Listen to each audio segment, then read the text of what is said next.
Hey Ben, obviously NASCAR has gone through a lot of changes throughout the year. It's always been evolving, but certainly I'd say in the last decade or so, we've seen a lot more changes. And I'm just curious from your perspective, as somebody who's making these decisions on the changes that have taken place in the past and even today's announcement, and will make the decisions, be involved in the decision making in the future.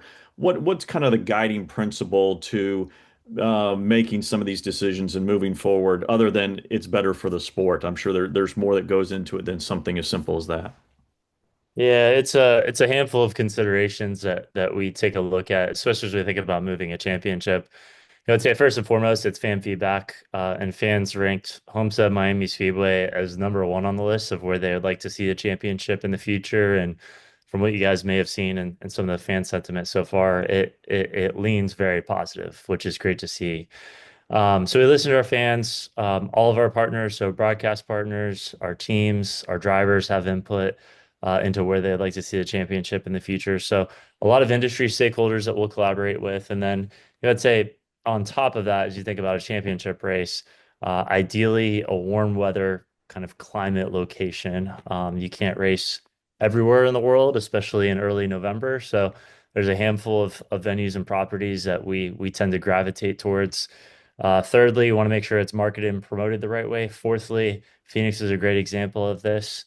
I mean, you guys saw the over kind of $100 million project that we put into the reimagine of Phoenix Raceway. Homestead isn't a Phoenix Raceway, and it probably won't be to that level when we come for the championship next year. But we are going to be putting some capital in that facility to make sure it is a championship caliber property when we show up to it next year.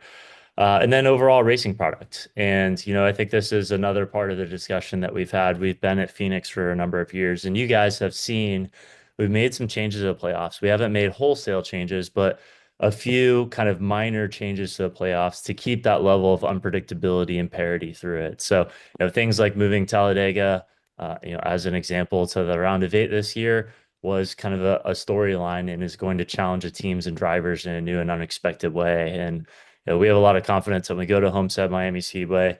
It's going to deliver from a racing product perspective. It's also going to create a good amount of unpredictability for many of our fans that come to that race or tune in on TV.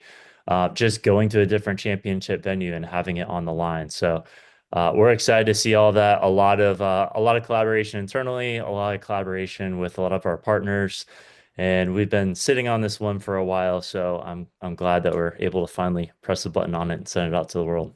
And also, a quick question is, what are those projects that you're looking at, or the improvements you're looking at making for Homestead, maybe if not ready for next year, but certainly in the next few years, to make it a championship quality venue as part of this rotation?